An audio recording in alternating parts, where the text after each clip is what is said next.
আসসালামু আলাইকুম, কেমন আছেন আপনারা সবাই? তো আজকে আপনাদের সঙ্গে একটা রেসিপি শেয়ার করব।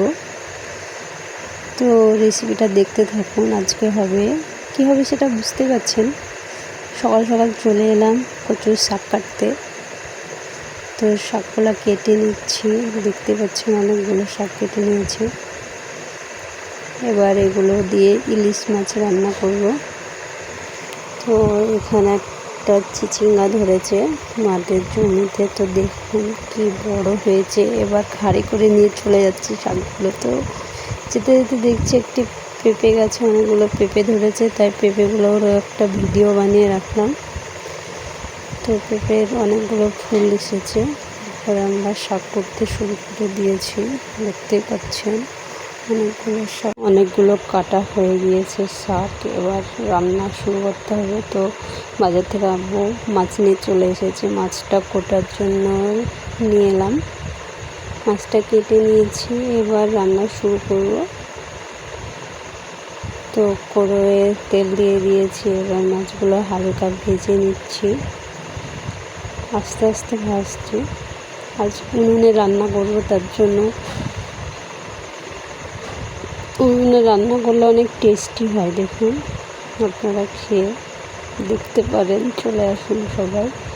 এরপরে আমরা লঙ্কা পেঁয়াজ কুচি দিয়েছি, এটা লাল হয়ে যাবে দিয়ে এটা লাল হতে হতে লাল হয়ে যাবে দিয়ে তারপরে শাকগুলো দিয়ে দিব। তো আপনাদের কার কার খেতে ভালো লাগে জানাবেন সবাই কমেন্টে।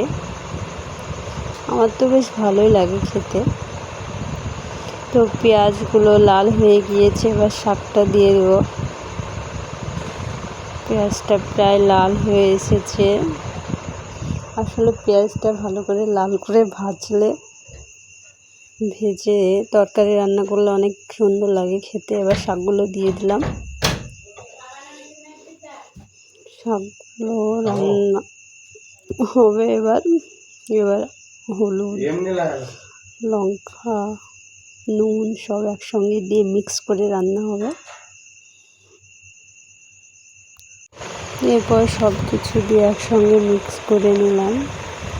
এবার আস্তে আস্তে রান্নাটা শুরু করছে। আস্তে আস্তে সব শাকগুলো দিয়ে দিলাম। এবার হালকা একটু সেদ্ধ করব। অনেক শাক হয়েছে, এক কড়া হয়ে গিয়েছে, সবার জন্য রান্না হচ্ছে। তো রান্না শেষের মধ্যে তো আপনারা কে কোথা থেকে দেখছেন জানাবেন। আর আমার ভিডিওটা যদি ভালো লাগে আপনাদের, তো সবাই লাইক কমেন্ট শেয়ার করবেন। সবাই ভালো থাকবেন, সুস্থ থাকবেন। আর দেখুন শাকটার কালার অনেক সুন্দর হয়েছে।